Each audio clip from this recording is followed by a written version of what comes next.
नमस्कार RB cooking cap को आपण मानक स्वागत। आज आम बनैबा पनीर रोल।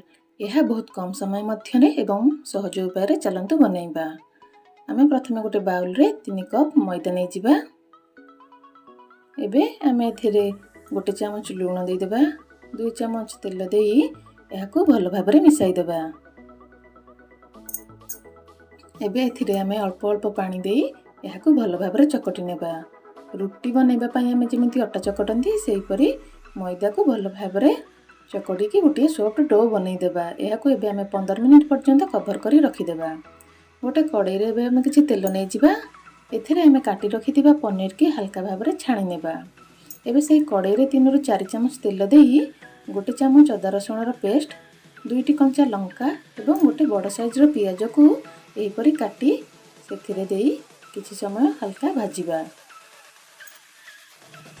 एबे एथिरे आमे गोटे गाजर फाळे कैप्सिकम एवं किछि बंधाकोबी की एही परी लंबा लंबा भाबरे काटी एथिरे मिसाई भाजिबा। एबे आमे स्वाद अनुसार लूण, हाफ चामच लंका गुंड, हाफ चामच हळदी गुंड मिसाई देबा।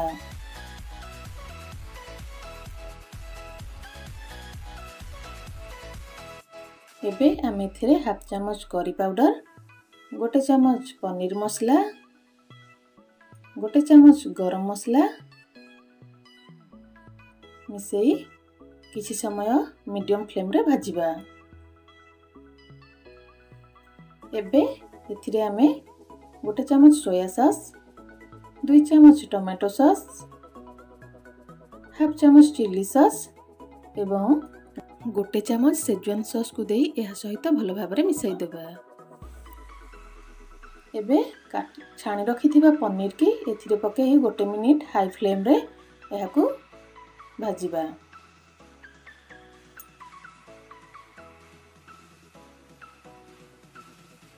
एबे मसला प्रस्तुत हो गला। चलंतु एबे चकटी रखिथिबा मैदा को मीडियम साइज रो गुळा बनै देबा एवं आमे जेमिति रुटी बेलंती एही मैदार गुळा गुडी को सेही परि भाबरे बेली देबा।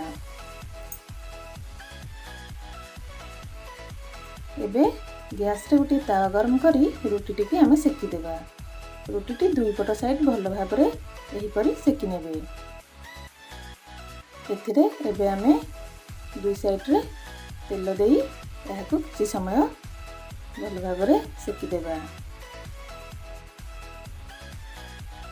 एबे मैदार रुटी आमर प्रस्तुत हो गला।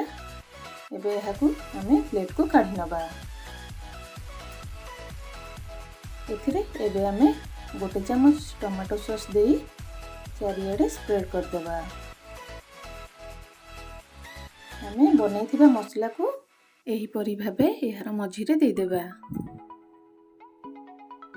आमे एबे किछि पियाज को एही परि लंबा लंबा काटी एही मसला ऊपर सजाई देबा। एबे रोल बनैबा चलंतु।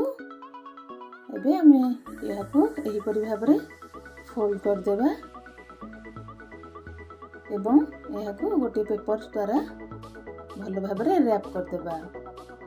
एबे प्रस्तुत हो गला हमर पनीर रोल।